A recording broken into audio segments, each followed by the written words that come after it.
Hello, ambitious aspirants. I am Sanjoli Sharma and welcome to Anmol Mehta Super 20 IAS. हमारा course चल रहा है हिमाचल का महाभंडारा और उसमें हम साइंस का कंपोनेंट कवर कर रहे हैं. आज साइंस का थर्ड लेक्चर है. So let's start with today's lecture. आज केमिस्ट्री हम कवर करेंगे. केमिस्ट्री का आज थर्ड लेक्चर है और आज का टॉपिक है matter. Everything in this universe is made of a substance. क्या कभी किसी ने सोचा है कि यूनिवर्स में इतनी सारी चीजें हैं और वो चीजें किससे बनी हैं, कौन से सब्सटेंस से बनी हैं? यूनिवर्स में दो टाइप्स की चीजें हैं. एक है natural things like sun, water, air, और एक है manmade things like roads, cars, buildings, houses. So ये जितनी भी चीजें हैं they are made of matter. Matter जो है it is anything that occupies space and has मास.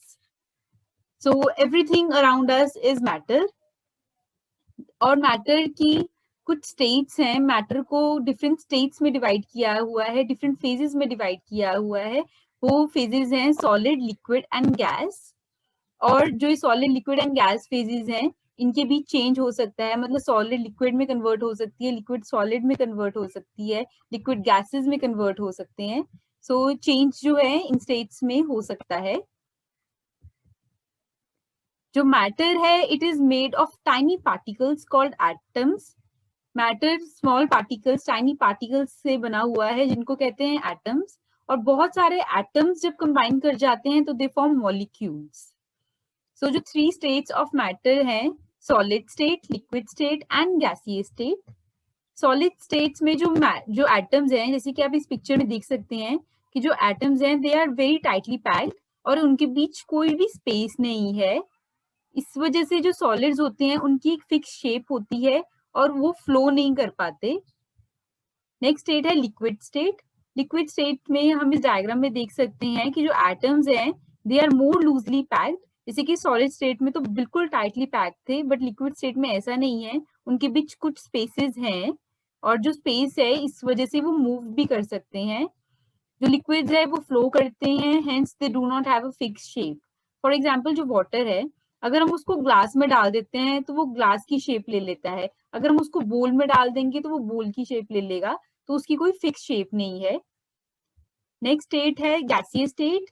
जो एटम्स होते हैं इस गैस स्टेट में वो बहुत ज्यादा अलग अलग हैं और उनके बीच बहुत ज्यादा स्पेसेस हैं जिस वजह से वो फ्रीली मूव कर सकते हैं और गैसेस की कोई फिक्स शेप नहीं होती. नेक्स्ट, मैटर को हम दो टाइप्स में डिवाइड कर सकते हैं, प्योर सब्सटेंसेस में एंड इम्प्योर सब्सटेंसेस में. इम्प्योर सब्सटेंसेस के बारे में हम नेक्स्ट स्लाइड्स में पढ़ेंगे. इम्प्योर सब्सटेंसेस को मिक्सचर्स भी कहते हैं. हम नेक्स्ट स्लाइड में पढ़ेंगे उनके बारे में. सबसे पहले है प्योर सब्सटेंसेस. हमारे लिए तो अगर वाटर है तो हमें लगेगा कि वो प्योर है. मिल्क होगा तो मिल्क भी लगेगा कि ये वो प्योर है. बट साइंटिस्ट के लिए प्योर सब्सटेंसेस केमिस्ट्री की टर्म्स में कुछ और है. प्योर सब्सटेंसेस जो हैं they are made up of only one kind of entity. मतलब एक ही चीज से बने हैं प्योर सब्सटेंसेस, कोई मिलावट नहीं है उनमें. ऑल्सो उनकी फिक्स्ड कॉम्पोजिशन होती है. प्योर सब्सटेंसेस को हम दो टाइप्स में डिवाइड कर सकते हैं, एलिमेंट्स और कंपाउंड्स में, जिनके बारे में हम नेक्स्ट स्लाइड्स में पढ़ेंगे. प्योर सब्सटेंसेस के एग्जांपल्स हैं डायमंड, कार्बन डाइऑक्साइड. नेक्स्ट, जो मैटर को हम डिवाइड कर सकते हैं वो है मिक्सचर्स. मिक्सचर्स या फिर इनको इम्प्योर सब्सटेंसेस भी कहते हैं. मिक्सचर्स जो हैं they are formed by just mixing two और मोर प्योर सब्सटेंसेस. मिक्सचर्स को हम बना सकते हैं कि दो तीन सब्सटेंसेस को आपस में मिक्स कर दिया तो एक मिक्सचर बन गया. इसमें जो मिक्सचर्स होते हैं इसमें जो भी सब्सटेंसेस हैं उन हर सब्सटेंस की अपनी एक केमिकल आइडेंटिटी होगी. मिक्सचर्स को दो टाइप्स में डिवाइड कर सकते हैं, होमोजीनस एंड हेट्रोजीनस. होमो का मतलब ही सेम है. सेम इन द सेंस इस डायग्राम में हम देख सकते हैं, इस डायग्राम में हम देख सकते हैं होमोजीनस मिक्सचर की डायग्राम में कि जितने भी पार्टिकल्स हैं, जितने भी जो एटम्स हैं उनमें यूनिफॉर्मिटी है. Whereas heterogeneous mixture, hetero का मतलब ही डिफरेंट है, तो दैट मीन्स इसमें कोई यूनिफॉर्मिटी नहीं होती, कोई जो फिक्स अरेंजमेंट नहीं है पार्टिकल्स की. सो नेक्स्ट इस टेबल में हम समराइज कर सकते हैं कि मैटर को आगे कैसे डिवाइड किया गया है. जैसे कि मैंने बताया कि मैटर को डिवाइड किया गया है into pure substances and impure substances. Impure substances are also called as mixtures. So pure substances को आगे further divide किया गया है elements में और compounds में. सबसे पहले हम पढ़ेंगे elements के बारे में. Elements जो है it is a matter that is made up of only one ingredient. और क्योंकि वो सिर्फ एक ही इंग्रेडिएंट से बने हैं, so they cannot be broken into simpler substances. Elements के examples हैं copper, oxygen and hydrogen. जो ऑक्सीजन है O2 का मॉलिक्यूल वो बनता है 2 ऑक्सीजन के एटम से. जो हाइड्रोजन है H2 वो भी बनता है 2 हाइड्रोजन के एटम से. Next is compounds. कंपाउंड्स जो हैं वो 2-3 एलिमेंट्स से मिलकर बनते हैं. क्योंकि वो 2-3 एलिमेंट्स से मिलकर बने हैं, so they have a fixed composition and they can be broken down into elements by chemical or electrochemical reactions. Compound के एग्जांपल हैं water, sugar, salt etcetera. For example जो वाटर है H2O वो बना है हाइड्रोजन और ऑक्सीजन से. Hydrogen और ऑक्सीजन के एलिमेंट से मिलके वाटर का कंपाउंड बनता है. नेक्स्ट हम पढ़ेंगे मिक्सचर्स के बारे में, होमोजेनियस एंड हेट्रोजेनियस मिक्सचर्स. मैंने बताया कि होमोजेनियस मिक्सचर्स जो होते हैं उनकी एक यूनिफॉर्म कॉम्पोजिशन होती है और होमोजेनियस मिक्सचर्स के एग्जांपल्स हैं sugar plus water, water plus alcohol. Sugar plus water कैसे एक होमोजेनियस मिक्सचर है. फॉर एग्जांपल अगर मैं पानी में शुगर डिसॉल्व करती हूँ तो वो जो शुगर है वो इवेंटली डिस्ट्रीब्यूट हो जाती है पूरे सॉल्यूशन में, पूरे वाटर में. तो वो है एक होमोजेनियस सॉल्यूशन का example. Next is heterogeneous mixtures. Heterogeneous mixtures की जो यूनिफॉर्म कॉम्पोजिशन नहीं होती है और उसका एग्जांपल है sand plus sugar, water plus oil. Water plus oil में अगर हम ऑयल में वाटर डालते हैं या वाटर में ऑयल डालते हैं तो जो ऑयल है वो पानी में डिसॉल्व तो होता नहीं है, वो अलग से सेपरेट हो जाता है पानी में. So that is an example of heterogeneous mixture. Next जो हमने एलिमेंट्स पढ़े, जो एलिमेंट्स जो हैं that are the pure substances which cannot be split into 2 और मोर सिंपल सब्सटेंसेस. एलिमेंट्स को हम आगे फर्दर डिवाइड कर सकते हैं मेटल्स में, मेटलॉइड्स में और नॉन मेटल्स में. मेटल्स जो होते हैं they are malleable, ductile and are good conductors of heat. Malleable का मतलब है, malleable is that property of metal in which the metals can be beaten up by stretching them. Ductility होती है वो प्रॉपर्टी मेटल्स की in which metals can be drawn into thin wires. और जो metals होते हैं they are also good conductors of heat. Metals के examples हैं कॉपर, गोल्ड, आयरन. नेक्स्ट हम पढ़ेंगे नॉन मेटल्स के बारे में. नॉन मेटल्स जो होते हैं, नॉन मेटल्स हैं मतलब मेटल से बिल्कुल डिफरेंट प्रॉपर्टीज होंगी इनकी. तो they are non malleable, non ductile and they are also bad conductors of heat. Non-metals के examples हैं sulfur and oxygen. Next है metalloids. Metalloids जो हैं इनकी कुछ properties होंगी जो उनकी metals जैसी और कुछ properties होंगी non-metals जैसी. Metalloids के examples हैं silicon, boron and arsenic. Next type of mixtures based on particle size. जो मिक्सचर्स हैं जो हमने पढ़ा कि मिक्सचर्स के 2 टाइप्स हैं, होमोजेनियस एंड हेट्रोजेनियस मिक्सचर्स. उनमें जो पार्टिकल साइज में भी हम मिक्सचर्स को आगे डिवाइड कर सकते हैं and they can be classified into solution, suspension and colloidal solution. Next ये टेबल है जिसमें हम डिफरेंशिएट कर सकते हैं between solution, colloidal solution and suspension. सबसे पहले अगर अपीयरेंस की बात की जाए कि इन तीनों सॉल्यूशंस की, इन तीनों मिक्सचर्स की अपीयरेंस कैसी है, तो जो सॉल्यूशन होता है उसकी अपीयरेंस होती है क्लियर और ट्रांसपेरेंट. और ऑल्सो जो ये सॉल्यूशन है ये एक होमोजेनियस मिक्सचर होता है. नेक्स्ट है कोलॉइडल सिस्टम या कोलॉइडल सॉल्यूशन भी कह सकते हैं इसे. इसकी जो अपीयरेंस होती है वो क्लाउडी होती है, ओपेक होती है and it is an heterogeneous mixture. Next है सस्पेंशन. सस्पेंशन जो होते हैं ये भी हेट्रोजेनियस मिक्सचर्स होते हैं. इनकी जो अपीयरेंस है वो भी क्लाउडी होती है, ओपेक होती है, बट इसमें जो सब्सटेंसेस होते हैं वो विजिबल होते हैं.